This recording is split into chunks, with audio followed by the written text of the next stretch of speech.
자, 그런데 지금 이재명 대표의 대장동 재판 변호인 중에 한 사람인 김필성 변호사는 우려의 목소리를 내고 있습니다. 이제 어떤 목소리인지 한번 보여드리죠. 줄탄핵 내란죄 가능성에 대해서 지금 줄탄핵을 주장하는 사람들은 탄핵의 목적으로 국무회의를 무력화시키는 것을 명시적으로 말하고 있다라고 얘기를 하면서 우려의 목소리를 낸 겁니다. 그리고 또 하나, 검찰이 이재명 대표를 내란 우두머리로 입건하고 민주당 정치인들을 줄줄이 기소할 것이다 라고 얘기를 하면서, 물론 지금 현재는 이 글이 삭제됐습니다만 지금 더불어민주당이 하려고 하는 그 줄탄핵 그리고 재탄핵 이런 부분들이 대단히 부적절하다, 이게 역풍으로 돌아올 수 있다는 것을 지적하고 있는 겁니다. 구자민 변호사님. 그래서 이게 법적으로 따져보면은 사실 민주당에서 하는 게 형법적으로는 성립 가능성이 더 높아요. 이거에 대해서는 민주당이 또 무고로 맞대응하겠다 이렇게 하잖아요. 근데 무고는 절대 될 수가 없어요. 왜냐하면 사실관계를 그대로 놓고 이게 내란죄라는 평가가 됩니다라는 평가에 대한 의견을 담은 건 무고가 성립되지 않거든요. 그럼 이제 이건 빼버리고 내란죄가 성립할 수 있는지를 따져보면은 네.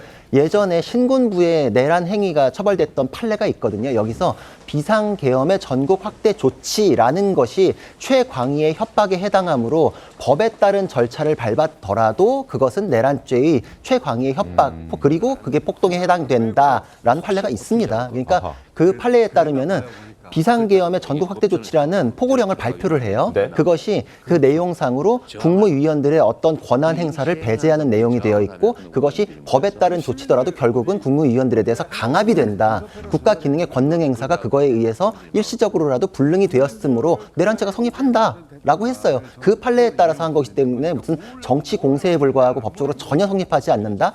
라는 건 그냥 민주당이 그거를 이제 영향력을 약화시키기 위한 이제 발언에 불과한 것이고, 오죽하면 대장동 변호사가 성립 가능성이 있다고 했을까요? 판례에 근거한 것이기 때문에 대단히 부적절하고, 여기에서 문제되는 거는 어떤 잘못이 있으므로 탄핵을 할 수밖에 없다라는 게 아니라 그냥 줄탄핵을 통해서 국무회의를 무력화하겠다는 걸 노력적으로 얘기를 했잖아요. 네. 그 자체가 이제 내란죄 성립 가능성을 굉장히 높인 것입니다. 최 의원님, 이게 만약에 지금 이 국무위원 줄탄핵에 대해서 국무회의 자체가 구성되지 못하게 된다면 의결 권한을 국회의장이 가져가게 되는 상황이 되는 게 맞는 건가요? 아니, 의결 권한을 가져갈 수는 없죠. 그거야 뭐 그 입법부와 행정부가 다르니까. 다만 이렇게 될 수는 있죠. 국회에서 민주당 단독으로 어떤 법안을 제출을 해서 확정을 해요. 그럼 정부로 이송할 거 아니겠습니까? 네. 그러면 이제 정부에 국무회의가 없어요. 네. 없으면은 정부에서 누가, 대통령 권한대행도 없고 국무위원들도 없으면 누가 거부권을 행사하느냐. 그래서 거부권을 행사할 사람이 없으면 정부로 이송된 뒤에 15일 이내에 공포하지 않으면 법안은 확정이 돼요. 그러니까 곧 국회에서 민주당 단독으로 정한 그 법이 그 행정부에서 거부권을 아무도 행사하지 않으니까 15일이 지나면 자동적으로 법이 돼서 시행된다. 아마 이런 의미로 보이는데, 뭐 그거에 대해서 행정부 지금은 사실 국무회의 무력화가 뻔히 보이잖아요.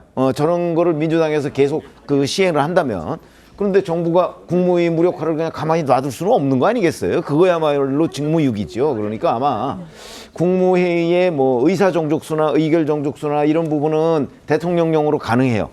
그러니까 한덕수 대통령 권한대행이 그 국정 무력화, 국정 마비, 아마 이에 대비해서 지금 뭔가 국무회의 그 대통령령 개정이나 뭐 이런 것들을 아마 준비하고 있을 가능성이 저는 대단히 높다. 그렇기 때문에 민주당이 저런 식으로 연쇄적인 그 대정부 공세를 벌이는 것이 효과를 보지 못할 것이다. 저는 그렇게 봅니다. 그러게요. 한덕수 대행이 만약에 그 카드를 준비해서 국무회의가 무력화되는 것을 막게 된다면 막아야 될 의무가 저는 한덕수 대행한테 있다고 보거든요. 네. 그렇기 때문에 아마 민주당이 가시화하면 저런 어떤 국무회의 무력화를, 그러면은 대통령 권한대행으로서는 그 국무회의 의결 정족수를 현재는 과반이 출석을 해야 되거든요. 뭐 그렇지 않고 뭐 예를 들어서 2명 이상 출석 뭐 이런 식으로 만들 수 있는 거 아니겠어요?